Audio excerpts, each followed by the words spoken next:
The perfect body to pose as a pregnant woman. The perfect body to pose as a pregnant woman.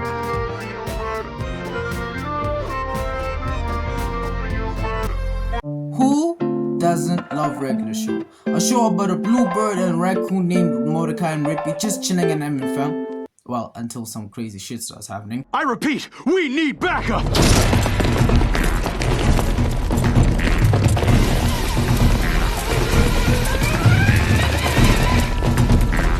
All of this for Muscle Man, by the way. But hey, it's a golden show. But sometimes this beloved show can produce what most regard as stinkers and hate with every fiber of their being. So today I've decided, well, to be fair, you guys have decided for me to check out not 2 but 3 of regular show's most hated episodes, or as I like to call it, the worst regular show episodes of all time. And oh boy, are we onto something. So sit down, grab some popcorn, and for the last time ever, say this, let me cook.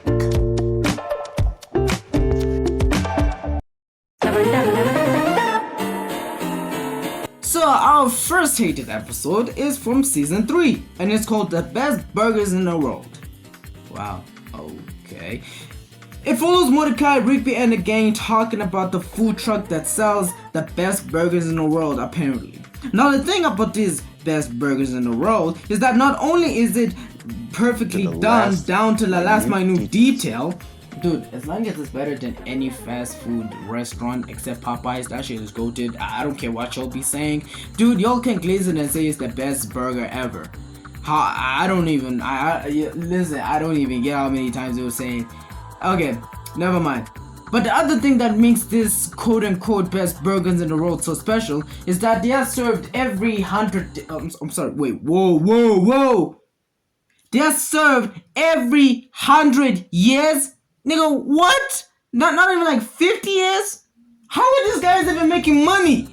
Anyway, Benson shows up and tells everyone that he needs to tell them what they need to do for work.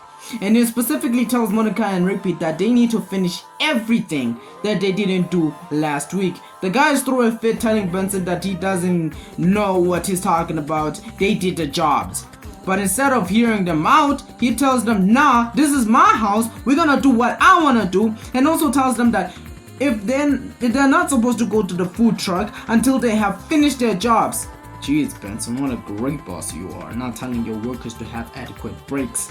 And I'm sure the trade union will love your ass. Wait, pause.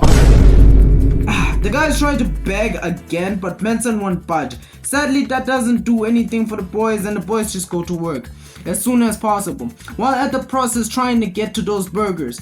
But they fail due to Benson getting them every time. Eventually, they ask their friends for help, but they can't buy burgers for them due to the fact that it's 1 burger per customer. I'm sorry, what? How does this even make remote sense? Does this food truck guys want money or not? Cause these rules are not bringing in bank, my brother. They're not bringing in bank. Anyway, Benson comes again. Pause. And grabs the 2 and throws them to their next job, cleaning Skip's garage. Seems easy enough, right? Really? It's GG's, bros. This niggas are done, bro. Nah, they ain't making it, bro. Then Benson tells them if they finish this job, they'll be free to go to buy those burgers. Dude, by the time they'll be done, I'll be hitting 1K subscribers, nigga! Yeah, that was a nice joke. Anyway, after that, they get to work until they casually stumble upon a holographic Inator. Yeah, my bad, fam. I'll never do that again. Make up a plan to use their holograms to trick Benson so they can go buy burgers. And they successfully do that, but it doesn't last long because Benson eventually finds out that they are using holograms and hunts them down. But the crazy thing is, the holograms are alive! Yo, this is not a regular show at all, gang. Madman Benson finds them and the burgers are ready. And again, tell us that this guy is just... Okay, never mind. Anyway, the burgers are quickly snatched by these holograms. Now, how can holograms actually touch real... forget I even asked that question. The guys fight their holograms for burgers, and the guys are able to defeat them with stones. With one of them being the one that was anchoring the food truck. Don't worry, that information is important, keep that in mind. Happy about their victory, they look for the burgers only for Benson to be the one... No. He didn't even eat one. This nigga ate both of the burgers. This nigga... I'm not gonna lie, Benson is the pinnacle of being petty. Because why didn't you just go buy the burger mid-fight? Heck, or even before. I'm sure he even bought the burger before. He's just eating this burger for the love of the game, bro. Moto and Riggs tried to buy again, only for the truck to be gone and heading for a big hole in the park. Why is there a big hole in the park? 2, these guys aren't these guys aware that there is a big hole in the park? And finally, even if they would be there, Mordecai and Rigby won't be able to buy it since it's one burger per customer. This doesn't really make sense at all, does it? Yeah, this really doesn't make sense at all. So our number 2 is also from season 3, and it's called Gut Model?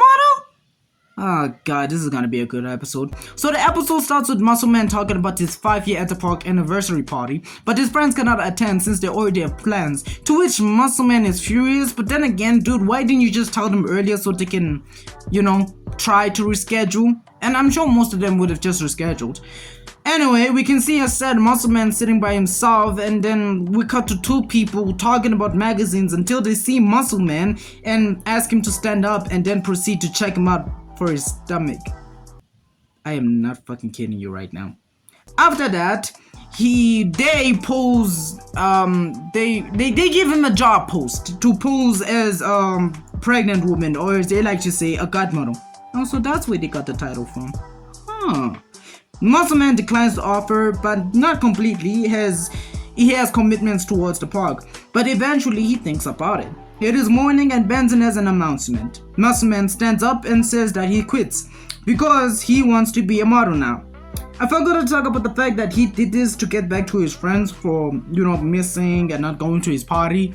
But to his surprise, everyone is happy because they are not heartless bastards, and well, still, then again, I don't understand Muscle Man.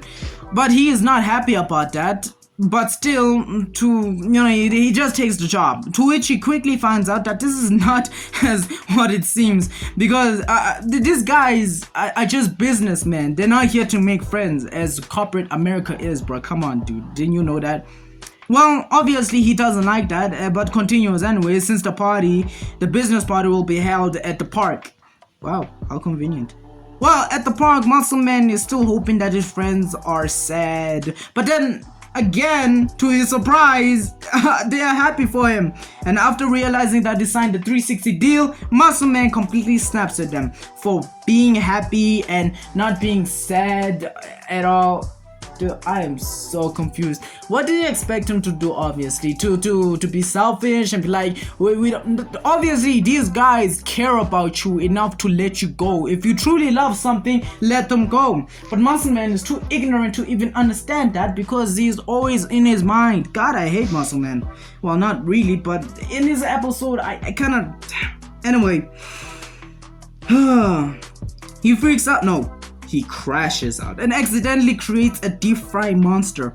There's some back and forth between the characters, and High Five goes to his friend, tells him that they're just happy for him since, they're friends and they are not controlling heartless bastards that want him to suffer if he doesn't want to be at that place. But anyway, they make up and Muscle Man decides to sacrifice himself to save his friends and end the monster, but apparently didn't. And the episode just ends with them laughing. Honestly, yeah, compared to the other episode, this episode, honestly, it's not really bad. It's mostly just Muscle Man yapping and yapping and not liking the job that he's in and just accepting a job that he's in. Honestly, the 360 deal is only the bad part here, because really, who would want to sign their life away without getting paid and working for the same institution for like life? But anyway, that's really another thing. In the core premise of this episode, it's basically Muscle Man just trying to see if he's valued or not. Which obviously is, judging by the actions of the other guys cheering him on and on.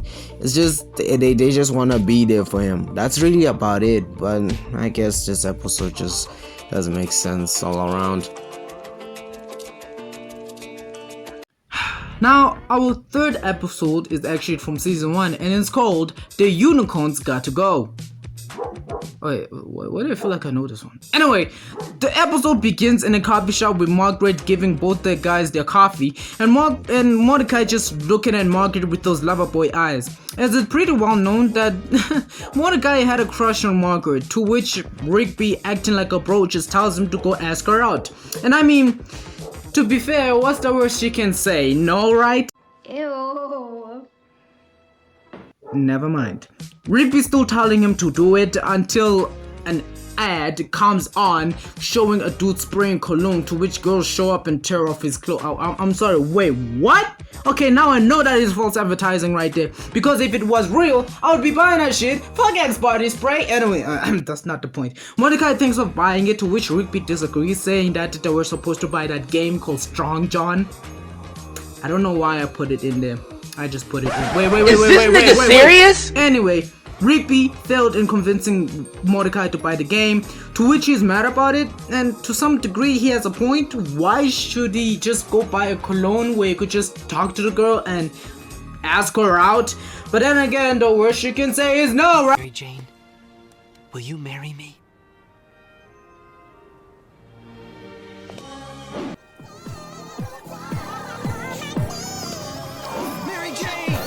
So Rigby tells him that if he doesn't come with them to go buy the game, he's gonna find new friends. And Mordecai really does not care about that and just decides to dip.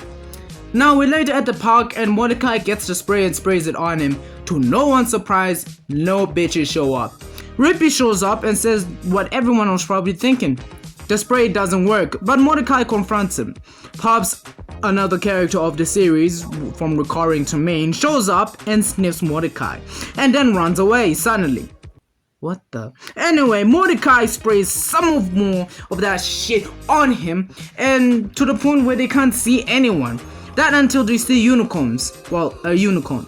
He asks the brand of the cologne, and Mordecai says due time, and others show up. Mordecai, being the confused one, asks who these guys are, and these guys just tell them they're unicorns. And you know what? Mordecai and Rigby just decide to play along. The unicorns invite the boys to hang out with them, but Mordecai cannot because of Margaret, and one of the most shocking things happen. Dude time doesn't attract women, it attracts dudes. Well, damn, I didn't see that coming. Wait a damn second. Wait. Why did Pops run away? If it attracts oh no. You're telling me that Pops is allergic to dude time? Anyway, the unicorns offer to help Mordecai get in some fine shit territory. Okay, now I know, dude knowledge. You never trust your bros when it comes to like hooking you on with a girl, because it was pretty obvious from the get-go that these guys are gonna mess it up. Not only did they make him look funny, made him drink whatever that was, they also made him say this. Hey, what's up? I'm here to lay it down. What? Lay it down?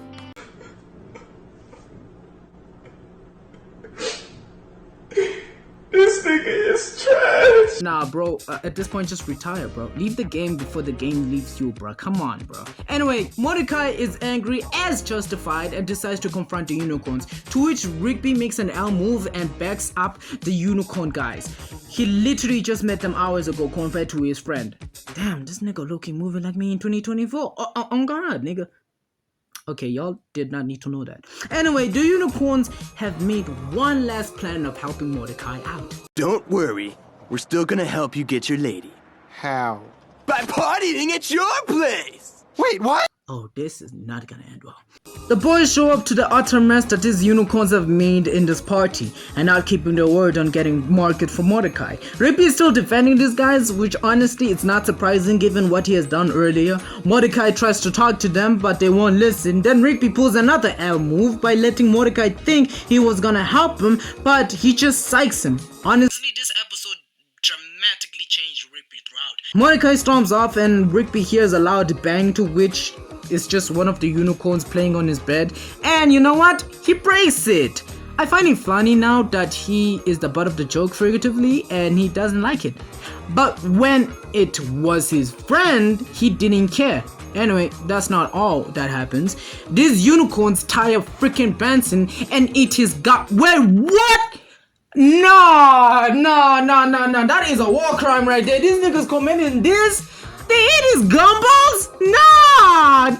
Anyway, Rigby talks to Mordecai and apologizes for his actions. The two meet skips, to which he says they should drag race them. So the crew decides to, well, turn this into a trick. Benson pushes a button and they blow up. Wait, does that mean they committed murder? Anyway, it's on the next day and Benson tells them to log in. Rigby asks if Mordecai wants to buy some Strong Johns, to which he says yes, and the episode ends. Now I can see why these episodes are actually hated. And are they really the worst episodes? Well, they're not really the worst episodes, but they're really one of the worst episodes I've ever watched. These episodes are really mean-spirited, whether it's Benson, Muscle Man, or Rigby showing hate, or how they honestly do conduct their actions, especially the burgers one. That wasn't even necessary for Benson to do that, but I've already explained that in the first one. I mean, it has gotten to a point where I hate them more than I was supposed to hate them. I really do hate these episodes, and that is not good. That is not a good thing at all. But since I said they're one of the worst episodes, that gives it an opportunity to go check out the other worst episodes. And I was thinking of doing a part 2, but then again I remembered that I did SpongeBob and I said I was gonna do a part 2 for that, and look where we are now. So yeah, I thank you so much for sticking with me for this year. For those who watched my videos for this year, I really thank you so much. And I thank you for watching. You know, I thank you for all the other stuff, and thank you for 120 subscribers. And for the last time ever, well, I'm not gonna die, calm down, but for the last time, I want you to stay good and I want you to stay healthy, and oh wait, it's too early. You know what? Merry Christmas and Happy New Year. See y'all. Pose as a pregnant woman. Like Kakarot, you my chichi, acting like you need me. Talked about the future for me, this ain't just so easy. Seamless how you change, shot right at a range. Forgot I was replaceable, how quickly that you change. I've been nagging on for a minute, been lost all over ways. When the shit hit into my days, I lost the only way, bitch, fuck.